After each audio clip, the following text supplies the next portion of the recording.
মাঝে মধ্যেই যখন সবাই একসাথে হই তখন মুড়ি মাখিয়ে খাওয়া হয়, বাট আজকে সবাই চাঁদা তুলে ছোলা মুড়ি মাখিয়ে খাবো। আসসালামু আলাইকুম, কি খবর সবার, কেমন আছেন? আশা করি অনেক ভালো আছেন। আমরাও আলহামদুলিল্লাহ অনেক ভালো আছি। আমরা তো প্রায় মুড়ি মাখাই।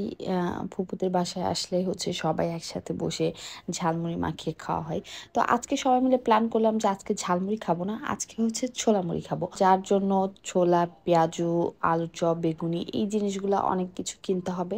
তো সবাই মিলে মানে অল্প কিছু পরিমাণ টাকা সবার কাছ থেকে উঠিয়ে নিয়ে আমরা চলে আসলাম ছোলা, পেঁয়াজু এগুলা কিনতে। আমাদের বাসা থেকে ছোলা পেঁয়াজুর দোকানটা খুব বেশি একটা দূরে না, যার কারণে আমরাই আসছি হচ্ছে পেঁয়াজু কিনতে।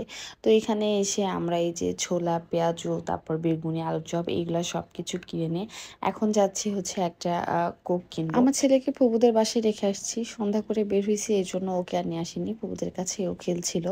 তো আমি, নিপু, রোশনি আপু আর ছোঁয়া আমরা চারজনে আসছিলাম। আমরা মূলত ছোলা পেঁয়াজু এগুলাই কিনতে আসছি। তো রোশনি আপু বলল যে সে আমাদেরকে একটা কোক খাওয়াবে, তো যার কারণে রোশনি আপু তরফ থেকে আমাদেরকে একটা কোক নিয়ে এসে দিল। সে 1 লিটারের একটা কোক নিয়ে আসছিল। তো এই তো মোটামুটি সবকিছু কেনাকাটাই শেষ। এখন হচ্ছে আমাদের বাসার সামনের এই দোকানটা থেকে চানাচুর আর মুড়ি কিনবো।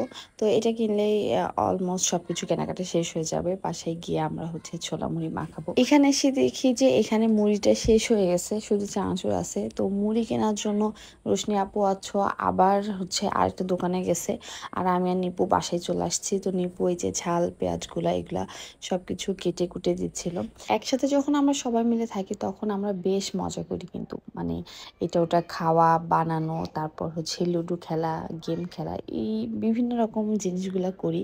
যার কারণে হচ্ছে ভাবলাম যে একটু আপনাদের সাথে শেয়ার করি যে আমার অবসরগুলো আসলে কিভাবে কাটে, আমি কি করি। তো এই তো সবকিছু রেডি করে আমি একদম বসে এসেছি একটা বড় সাইজের খামচা নিয়ে মুড়ি মাখানোর জন্য। আর এই যে পাশে আমার ছেলে বসে পড়েছে, সে হচ্ছে টুকটুক করে এক একটা জিনিস চাচ্ছিল আমার কাছে। তো তাকে আমি দিচ্ছিলাম, সে বসে বসে খাচ্ছিল, আর আমি এদিকে সবকিছু একসাথে খুব সুন্দর করে মাখিয়ে তারপরে যে মুড়িগুলো দিয়ে দিয়েছি। আজকে অবশ্য ফুপুরা মানে আমরা সব মেয়েরাই আজকের মুড়ি পার্টি করছি। আজকে কোনো ছেলে নাই, মানে সাইফানের বাবা নাই, মেহেদি নাই, কেউই নাই। তো আমরা কয়েকজন মিলেই আজকে হচ্ছে শুধু মুড়িটা খাবো। তো বেশ অনেকগুলা করেই মাখাইছিলাম, গতদিনের মুড়ি মাখানোটা অনেক মজা হয়েছিল, যার কারণে আজকেও হচ্ছে বেশ বেশি করে ঝাল, পেঁয়াজ, তেল, মরিচ সবকিছু দিয়ে আর কি মাখাইছি। তো আজকে মুড়ি মাখানোটাও বেশ মজা হয়েছিল। তো মুড়ি মাখানো শেষ করে এই যে যারা যারা একটু দূরে দূরে বসছে সবাইকে আমি হচ্ছে বাটিতে করে করে উঠাই দিচ্ছিলাম। আর বাকি যে মানে যে মুড়িটুকু ছিল সেগুলো আমি, নিপু, রোশনি আপু আমরা সবাই একসাথে বসে খাচ্ছিলাম। আমাদের প্রতিদিনের সন্ধ্যাটা আসলে এরকম ভাবেই যায়, হয়তো বা মুড়ি থাকে না প্রতিদিন, বাট কিছু না কিছু থাকে। আমরা সবাই মিলে অনেক মজা করি, অনেক গল্প করি। আজকের ভিডিওটি এই পর্যন্তই ছিল, দেখা হয়ে যাবে নেক্সট ভিডিও। সে পর্যন্ত সবাই ভালো থাকবেন, সুস্থ থাকবেন। আল্লাহ হাফেজ।